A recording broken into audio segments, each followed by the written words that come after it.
ಕಷ್ಟಪಟ್ಟು ಉಳಿತಾಯ ಮಾಡ್ತಾ ಇರಬಹುದು, ಆದರೆ ನೀವು ಉಳಿಸಿದಂಥ ಹಣ ನಿಮಗೋಸ್ಕರ ದುಡಿತಾ ಇದೆಯಾ ಅಥವಾ F D P P F ನಂತಹ ಸಣ್ಣ ಉಳಿತಾಯ ಯೋಜನೆಗಳಲ್ಲಿ ಸುಮ್ಮನೆ ಕೂತಿದ್ಯಾ?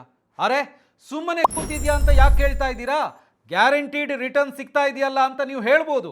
ಆದರೆ ಒಂದು ವಿಷಯ ನಿಮಗೆ ಗೊತ್ತಿರಬೇಕು, ಇವತ್ತು ಈ ಟ್ರೆಡಿಷನಲ್ ಗ್ಯಾರಂಟಿ ಸ್ಕೀಮ್ಗಳಿಂದ ಬರುವಂಥ ರಿಟರ್ನ್ಸು ಇನ್ಫ್ಲೇಷನನ್ನು ಬೀಟ್ ಮಾಡೋದಕ್ಕೆ ಅಂದರೆ ಹಣದುಬ್ಬರವನ್ನು ಮೀರಿಸೋದಕ್ಕೆ ಫೇಲ್ ಆಗ್ತಾ ಇದೆ. ಇದರಿಂದ ನೀವು ಕಷ್ಟಪಟ್ಟು ದುಡಿದು ಉಳಿತಾಯ ಮಾಡಿದಂಥ ಹಣ ಇದೆಯಲ್ಲ, ಅದರ ಮೌಲ್ಯ ಹಾಗೇ ಇರುತ್ತೆ, ಅಂದರೆ ಜಾಸ್ತಿ ಆಗೋದಿಲ್ಲ. ಹಾಗಿದ್ರೆ ಹಣದ ಮೌಲ್ಯ ಜಾಸ್ತಿ ಆಗಬೇಕು, ಹಣದುಬ್ಬರವನ್ನು ಮೀರಿಸುವಂಥ ಆದಾಯ ಗಳಿಸಬೇಕು ಅಂತ ಹೇಳಿದ್ರೆ ಏನು ಮಾಡಬೇಕು?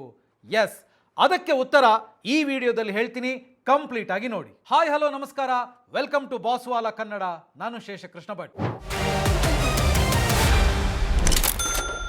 ಹಣ ಉಳಿತಾಯ ಮಾಡಬೇಕು ಅನ್ನೋದೇನೋ ನಿಜ.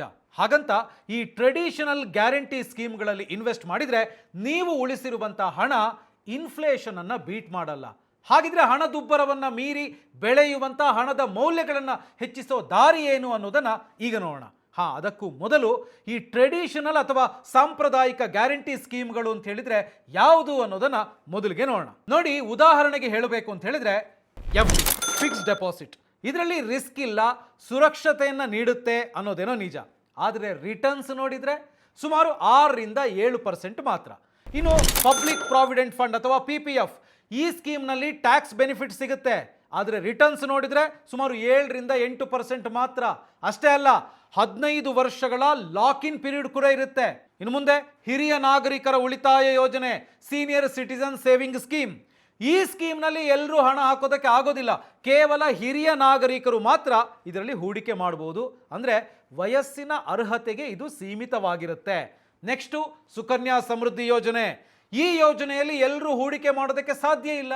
ಈ ಯೋಜನೆ ಕೇವಲ 10 ವರ್ಷದೊಳಗಿನ ಹೆಣ್ಣು ಮಕ್ಕಳಿಗೆ ಮಾತ್ರ, ಬೇರೆ ಯಾರೂ ಕೂಡ ಇದರಲ್ಲಿ ಹಣ ಹಾಕೋದಕ್ಕೆ ಸಾಧ್ಯ ಇಲ್ಲ. ಅಂದ್ರೆ ಈ ಯೋಜನೆಗಳು ಸುರಕ್ಷಿತವಾಗಿದ್ರೂ ಕೂಡ ಎಲ್ಲರೂ ಕೂಡ ಇದರಲ್ಲಿ ಇನ್ವೆಸ್ಟ್ ಮಾಡೋದಕ್ಕಾಗಲ್ಲ, ಹಾಗೂ ಅವುಗಳಿಂದ ಬರುವಂಥ ರಿಟರ್ನ್ಸು ಹಣದುಬ್ಬರ ದರಕ್ಕಿಂತ ಕಡಿಮೆ ಇರುತ್ತೆ. ಇದರಿಂದ ನಿಮ್ಮ ಹಣದ ರಿಯಲ್ ಪರ್ಚೇಸಿಂಗ್ ಪವರ್ ನಷ್ಟ ಆಗುತ್ತೆ, ಅಂದರೆ ಹಣದ ಮೌಲ್ಯ ಕಡಿಮೆ ಆಗುತ್ತೆ ಅಂಥೇಳಿ. ಈಗ ನೀವು ಕೇಳ್ಬೋದು, ಹಾಗಿದ್ರೆ ನಾವು ಕಷ್ಟಪಟ್ಟು ದುಡಿದಂಥ ಹಣ ಮೌಲ್ಯವನ್ನು ಕಳೆದುಕೊಳ್ಳದಂತೆ ಹಣದುಬ್ಬರವನ್ನು ಬೀಟ್ ಮಾಡೋ ರೀತಿ ಬೆಳಿಬೇಕು ಅಂತ ಹೇಳಿದ್ರೆ ಏನು ಮಾಡಬೇಕು ಅಂತ. ಎಸ್, ಅದಕ್ಕಿರುವಂಥ ಒಂದು ಆಪ್ಷನ್ ಅಂತ ಹೇಳಿದ್ರೆ ಬಾಂಡ್ಸ್ ಅಲ್ಲಿ ಹೂಡಿಕೆ ಮಾಡೋದು. ಹಾಗಿದ್ರೆ ಬಾಂಡ್ಸ್ ಅಂತ ಹೇಳಿದ್ರೆ ಏನು?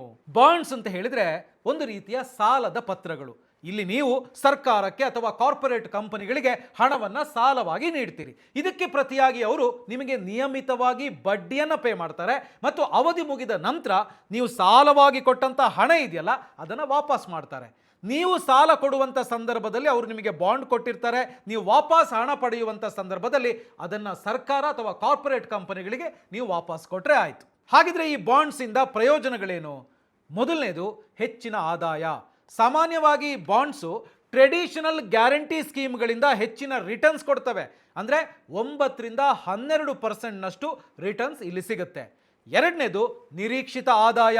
ಫಿಕ್ಸ್ಡ್ ಇಂಟ್ರೆಸ್ಟ್ ಪೇಮೆಂಟ್ ಇಲ್ಲಿರೋದ್ರಿಂದ ಬಡ್ಡಿ ಪಾವತಿಗಳು ನಿಮಗೆ ನಿರಂತರ ಆದಾಯದ ಮೂಲವನ್ನು ಒದಗಿಸುತ್ತೆ. ಇನ್ನು ಮೂರನೇದು ವೈವಿಧ್ಯೀಕರಣ, diversification.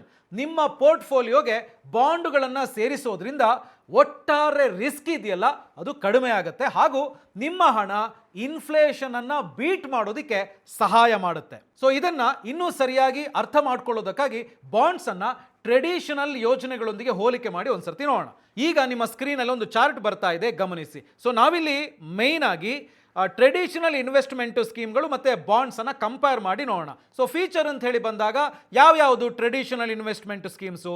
F D, P P F, senior citizen saving scheme, Sukanya Samriddhi Yojana, ಇದೊಂದು ಕಡೆ.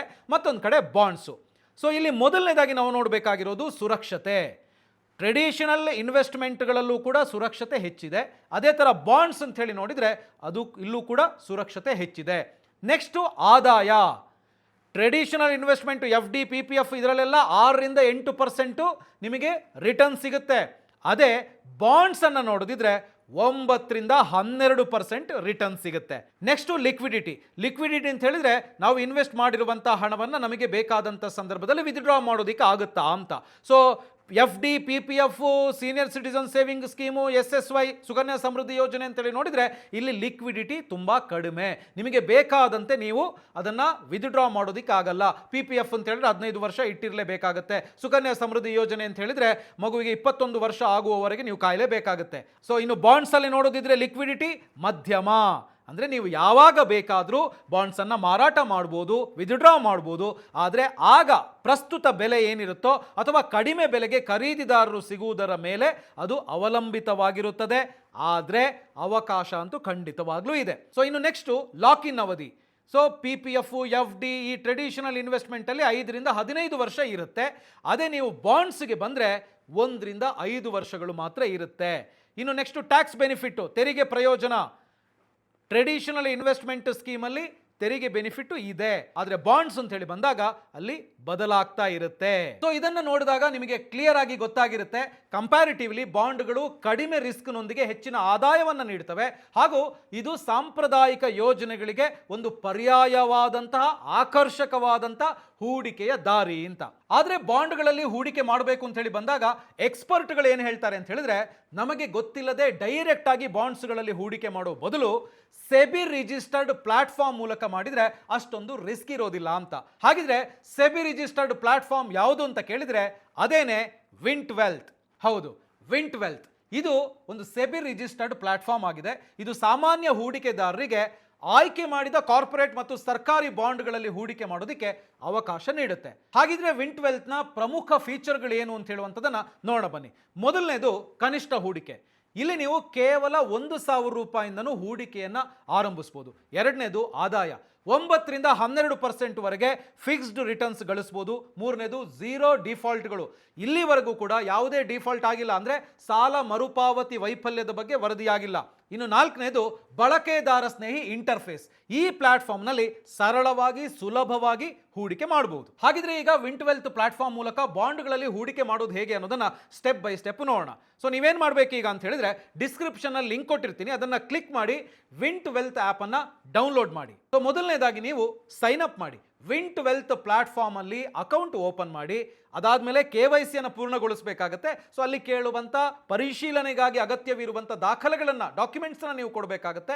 ಅದಾದ ಮೇಲೆ ನೀವು ಅಲ್ಲಿರುವಂಥ ಬಾಂಡ್ಗಳನ್ನು ಎಕ್ಸ್ಪ್ಲೋರ್ ಮಾಡಿ. ನಿಮ್ಮ ಹೂಡಿಕೆಯ ಆದ್ಯತೆಗಳಿಗೆ ಅನುಗುಣವಾಗಿ ಅಲ್ಲಿರುವಂಥ ಬಾಂಡ್ಗಳನ್ನು ನೀವು ಎಕ್ಸ್ಪ್ಲೋರ್ ಮಾಡಿ. ಯಾವ್ಯಾವ ಬಾಂಡ್ಸ್ ಇದೆ, ಯಾವ ರೇಂಜಲ್ಲಿದೆ, ಎಷ್ಟಿದೆ, ಏನು ಎತ್ತ ಅಂತ.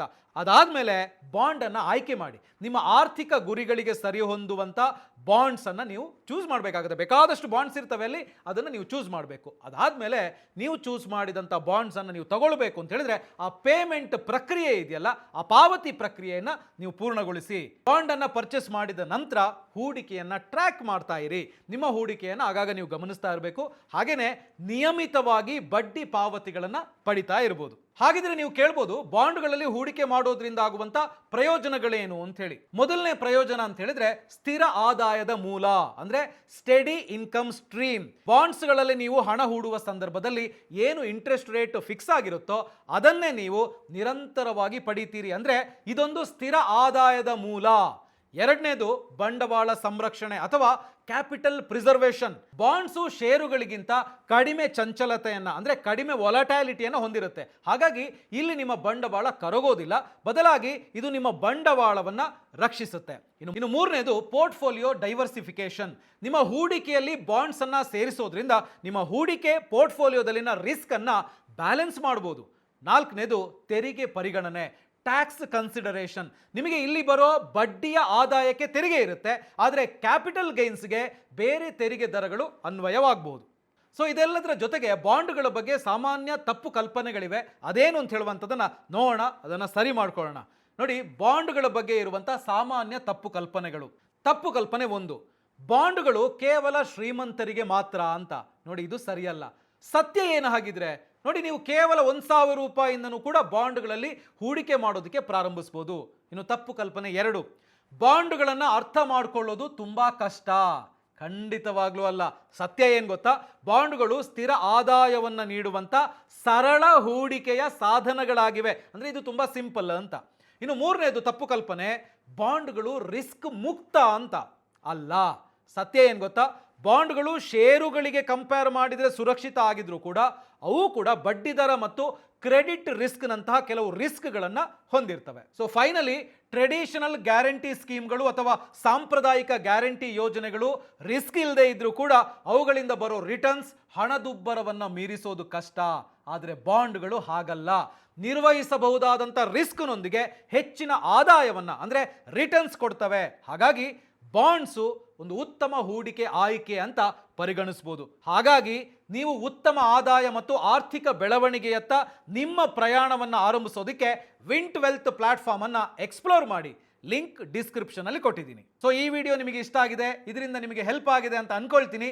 ಈ ವಿಡಿಯೋನ ಲೈಕ್ ಮಾಡಿ, ಶೇರ್ ಮಾಡಿ, ಹಾಗೆ ಬಾಸ್ವಾಲಾ ಕನ್ನಡ ಚಾನಲ್ ಅನ್ನ ಸಬ್ಸ್ಕ್ರೈಬ್ ಮಾಡೋದನ್ನ ಮರಿಬೇಡಿ. ಚಾನಲ್ ಪ್ರೊಫೈಲ್ ಮತ್ತು ಡಿಸ್ಕ್ರಿಪ್ಷನ್ ಅಲ್ಲಿ ಲಿಂಕ್ ಇದೆ, ಕ್ಲಿಕ್ ಮಾಡಿ. All the best. Bosswala. Be the boss.